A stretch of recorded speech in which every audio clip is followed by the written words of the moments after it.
Hi everyone, welcome back to Wise Words Wednesday. Today I'm going to talk about something that helps to explain a little bit about this whole tariff situation and this whole global economy and how it's being affected. And I wanted to talk a little bit into the history of manufacturing because the American economy has undergone a major transformation over the last several decades, as many of you know. Once driven by manufacturing, we are now firmly rooted in a service-based economy. It was the result of globalization, evolving consumer demands, economic strategies, prioritizing cost efficiency over domestic production.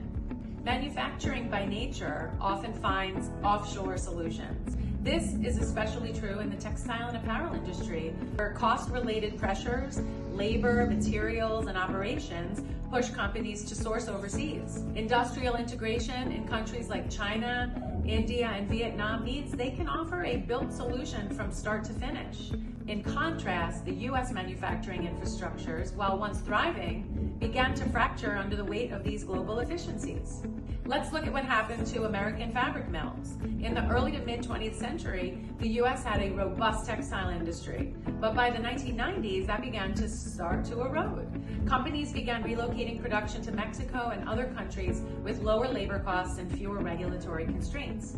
Galen Lord, for example, was founded in New York City in the late 19th century and had mills across Pennsylvania and Georgia. In 2004, their Shannon, Georgia plant was shut down, and the company was sold following bankruptcy proceedings. They were part of a broader pattern of decline in woven fabric mills across the country, as synthetic fabrics and cheap imports flooded the market. Today, industries like tech, finance, healthcare, and professional services dominate. We've just seen job growth in areas like marketing, logistics, and consulting, roles that support or enhance the production process but don't physically make the goods.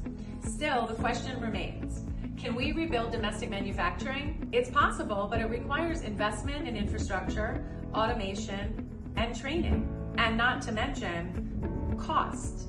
Research shows that some domestic industries are slowly regaining ground through innovation, niche production, and consumer demand for transparency and made in USA labeling. But the reality is, without addressing cost structures and global competition, large-scale manufacturing will continue to rely on offshore solutions. In the end, it's not about blaming one economy over another.